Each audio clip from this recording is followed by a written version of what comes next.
السلام علیکم دوستو، آپ دیکھ رہے ہیں امتیاز گول یوٹیوب، اور آج کے موضوع کی طرف آنے سے پہلے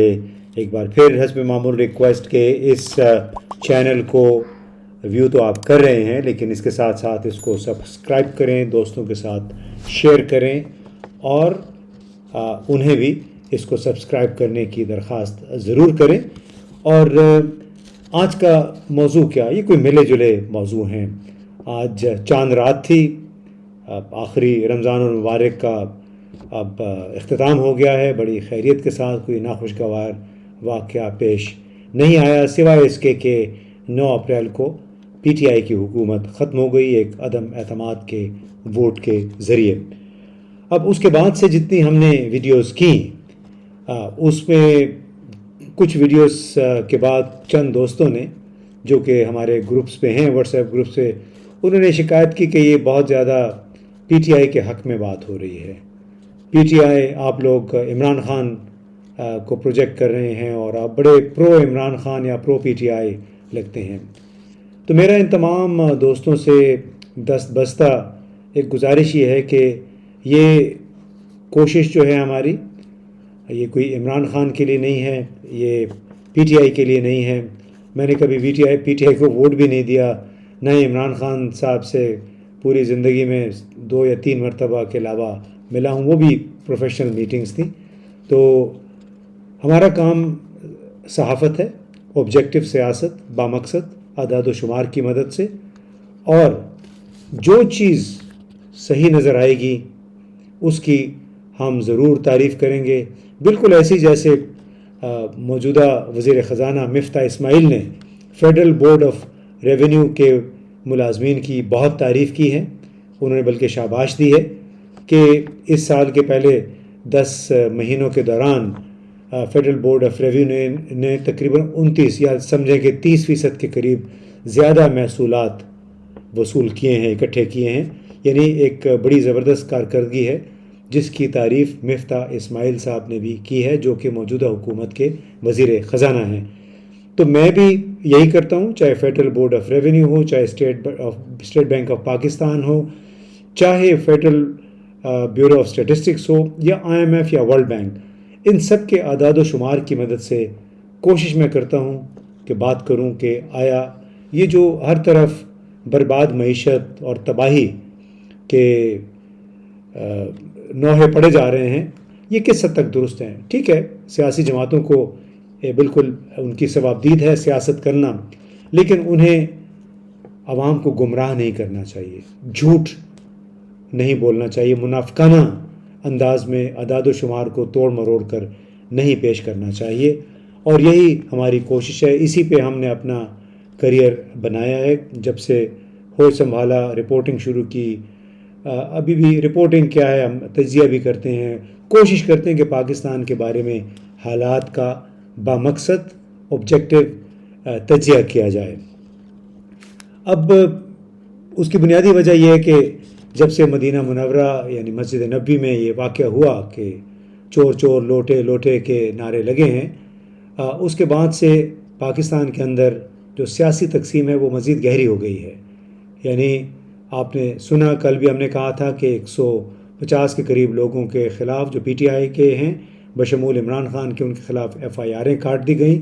آرٹیکل 295A کے تحت، یعنی کسی کے مذہبی جذبات مجروح کرنے کے جرم میں۔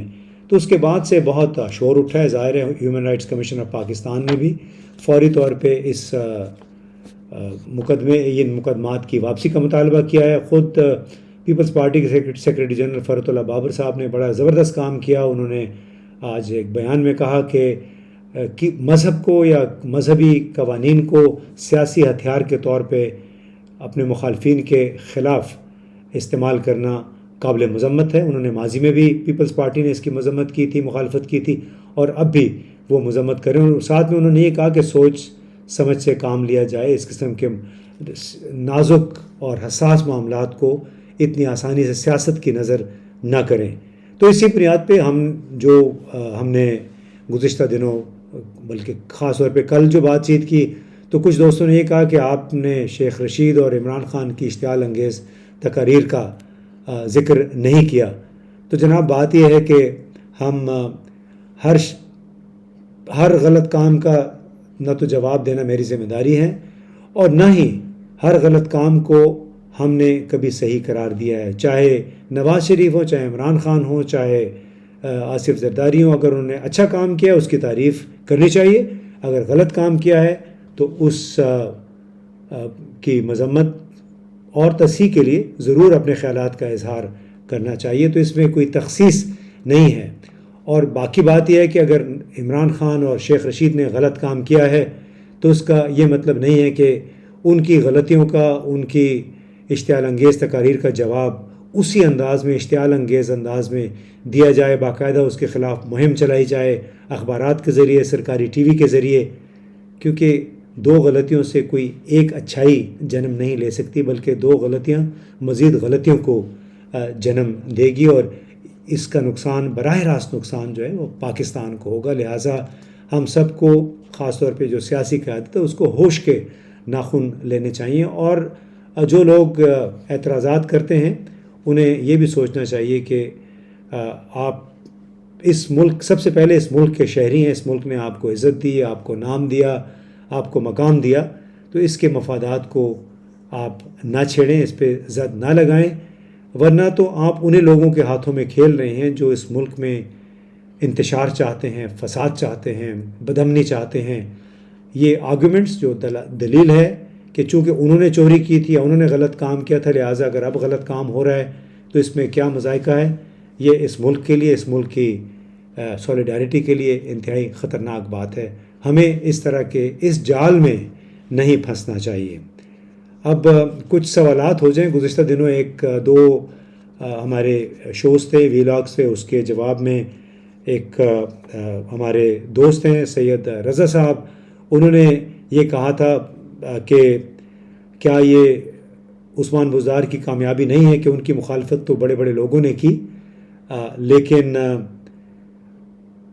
اصل میں کوئی 3 MPs بھی نہیں تھے پنجاب اسمبلی کے جو ان کے مخالف تھے،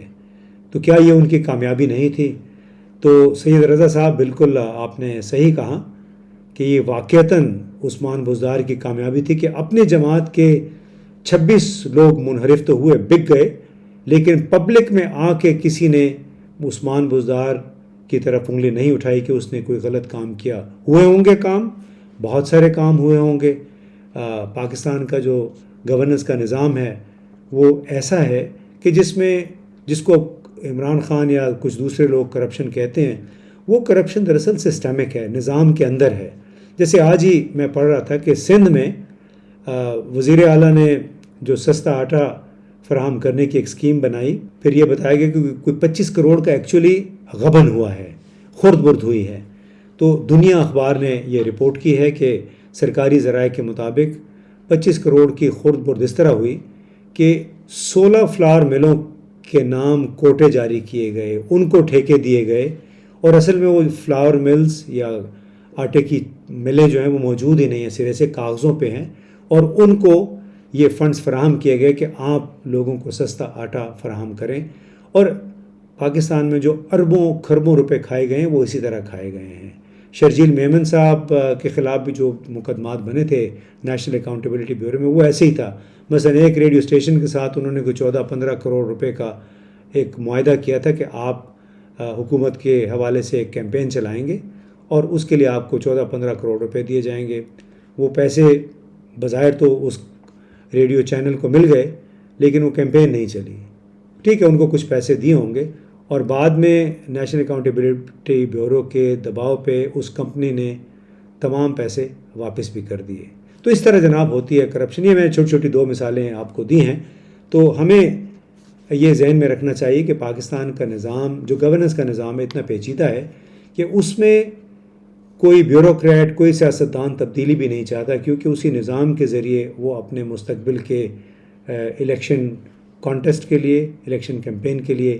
اور اپنے خاندان کے لیے، آنے والی نسلوں کے لیے پیسے بناتے ہیں۔ ایک اور کامنٹ میں ایک ہمارے دوست ہیں، سبسکرائبر ہیں، حافظ کاظمی صاحب، اگر میں غلط نام نہیں پڑھ رہا، تو انہوں نے یہ کہا کہ کچھ سیاستدانوں کا نام لے کے کہ میں ان پہ لعنت بھیجتا ہوں۔ میں تو نہیں کہہ سکتا، نہ ہی ان سیاستدانوں کا نام لوں گا۔ لیکن یہ ایک سینٹیمنٹ ہے جو کچھ لوگ جب دیکھتے ہیں کہ پیپلز پارٹی، این لیگ اور کچھ لوگ پی ٹی آئی کے اندر بھی وہ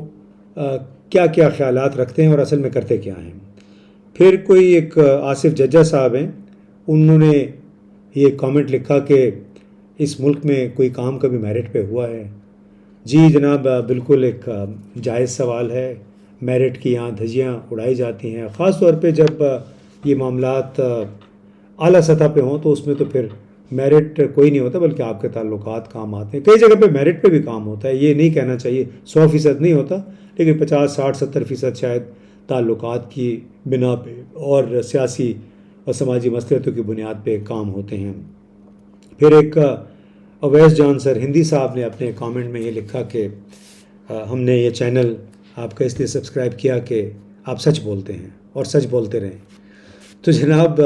ہم تو یہاں پاکستان میں رہ رہے ہیں، آپ نے اور ہمارے دوسرے ساتھیوں کو بھی سنا ہوگا، وہ تو مجھ سے زیادہ سچ بولتے ہیں، لیکن ہم چونکہ ایک الگ تھلگ ایک کونے میں بیٹھے ہیں، اسی ملک میں ہم نے رہنا ہے، اور اتنا بڑے تالاب میں دریا میں رہ کے آپ مگر مچھوں کے ساتھ جھگڑا نہیں کر سکتے، تو تھوڑا بچ بچا کے چلنے کی کوشش کرتے ہیں، کیونکہ اگر وہ یہ چانس بھی چلا جائے، بہت زیادہ اگر آپ محاذ آرائی کی راہ اختیار کر لیں تو پھر ہمارے درمیان اور آپ کے درمیان یہ جو واسطہ ہے یہ بھی ٹوٹ جائے گا۔ اس میں میرا تو کوئی نقصان نہیں ہونا، ٹھیک ہے کچھ دن کے لیے سختی ہوگی، لیکن اصل بات یہ ہوتا ہے کہ معلومات کے جو فلو ہے وہ ٹوٹ جائے گا۔ باقی آخر میں یہ کہوں گا کہ آج چاند رات تھی، اور چاند رات پہ سابق وزیر اعظم نے یہ میسج کیا ہوا تھا لوگوں سے، اپنے فالوور سے، کہ آپ باہر نکلیں اور باہر نکل کے پاکستان کا جھنڈا لے کے نکلیں اور حقیقی آزادی کے نعرے کے حق میں خاموش مظاہرے کریں، پرامن مظاہرے کریں۔ تو آپ نے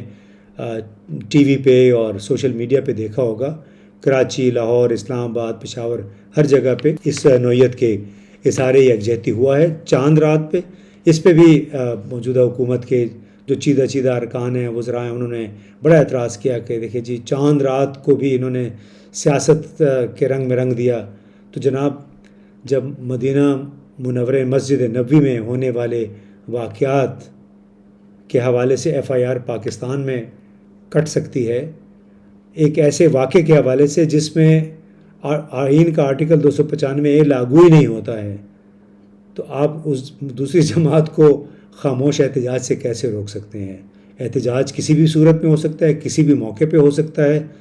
یہ تو آپ داد دیجئے ان لوگوں کو جنہوں نے سوچا کہ ہمیں پاکستان کی ان کے بقول حقیقی آزادی کے لیے ہر موقع استعمال کرنا چاہیے۔